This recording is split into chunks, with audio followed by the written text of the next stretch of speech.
So the Pittsburgh Steelers just got a double dose of good news, and you guys have seen it. Russell Wilson, he just signed with the New York Giants. The Steelers weren't interested anyways, but Wilson signing with the Giants is an absolute gift for two reasons. One, it brings a player into view in the upcoming draft for the Steelers that before it didn't even seem possible. And the Steelers can make it happen, actually, without trading up into the top 3 picks. It's not going to be super expensive. And the more obvious one, Aaron Rodgers fully lost his leverage. He's now faced of either becoming a Steeler on a reasonable deal or the guy can just retire. So let's get to the draft excitement. And I'm just going to spill it. The Giants, they're now likely under the running for using their number 3 pick on Shedeur Sanders. Guys, this guy's going to drop.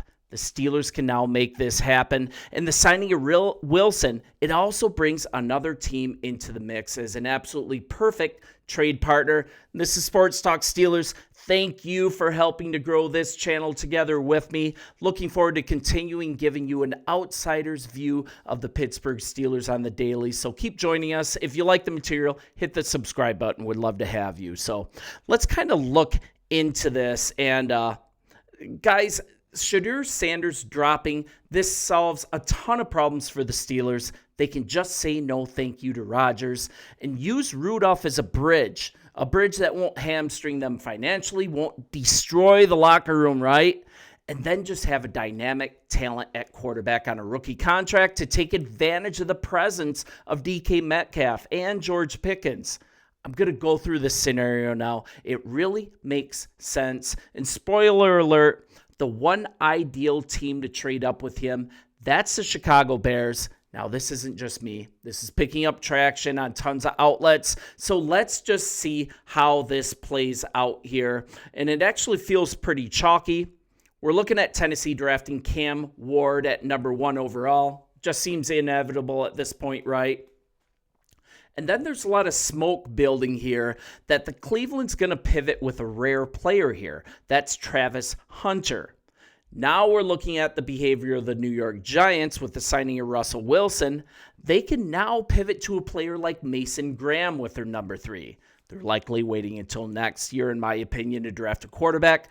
Better quarterback prospects, and let's be honest, they're likely going to have a top 5 pick again next year. So let's move on from them. The Patriots now, they're going to go with one of the top offensive tackles here. Let's give them Membo. He's been rocketing up draft charts lately. I think he's a good fit with them. Now we're looking at Jacksonville. I think they're going to go edge here with Carter. Like I said, this feels pretty chalky, doesn't it? Vegas. Then Vegas, they pull the trigger here on Ashton Genty. And this is after the acquisition of Geno Smith at quarterback. I mean, makes total sense. It's also where most people are placing him right now. And now it gets a little dicey if you're a Bears fan, which I am one. We're looking at number 7. The Jets going with offensive tackle Will Campbell. Now, it's these last 2 picks that really bring the Bears into the picture here. Those 2, along with Graham, those are the players that the Bears covet. They could always pivot to a tight end, but they've made tons of changes on their team in order to take the best player available.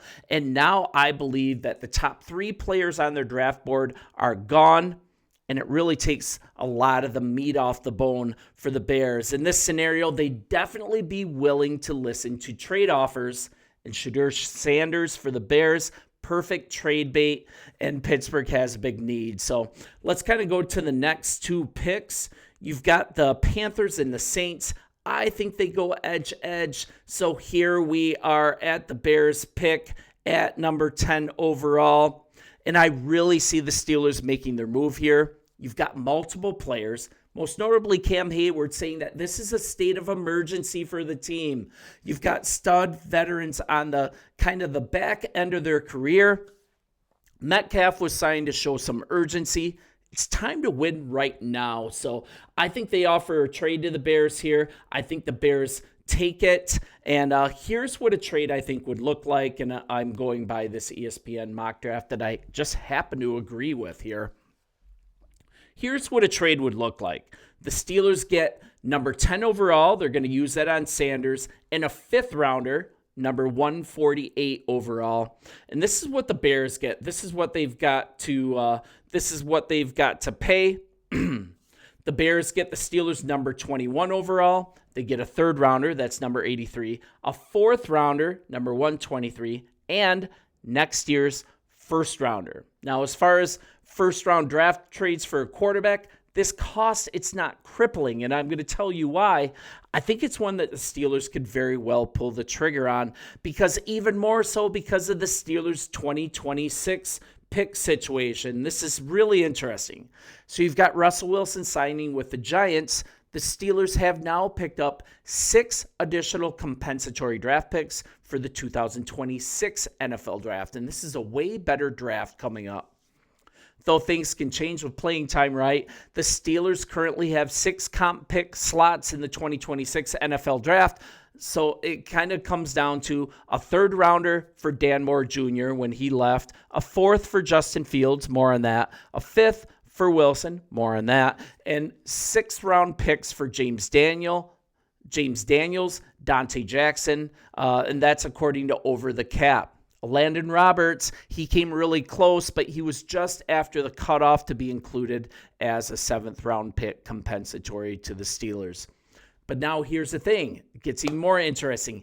The Steelers can actually only receive a max of 4 compensatory picks in the 2026 NFL draft, but there's no max in terms of the value of what those picks could be. So if Wilson, and for that matter Fields, if they max out their contract value and playing time, the Steelers could very easily end up with 3 third-round comp picks in the 2026 NFL draft. So then they have the ammo to trade up for Sanders this year because of what's in store for them next year. And if not, plenty of ability to do the exact same thing next year in a quarterback class that's predicted to be richer in talent. It's likely going to be highlighted. I can't say the darn word. Highlighted by Arch Manning.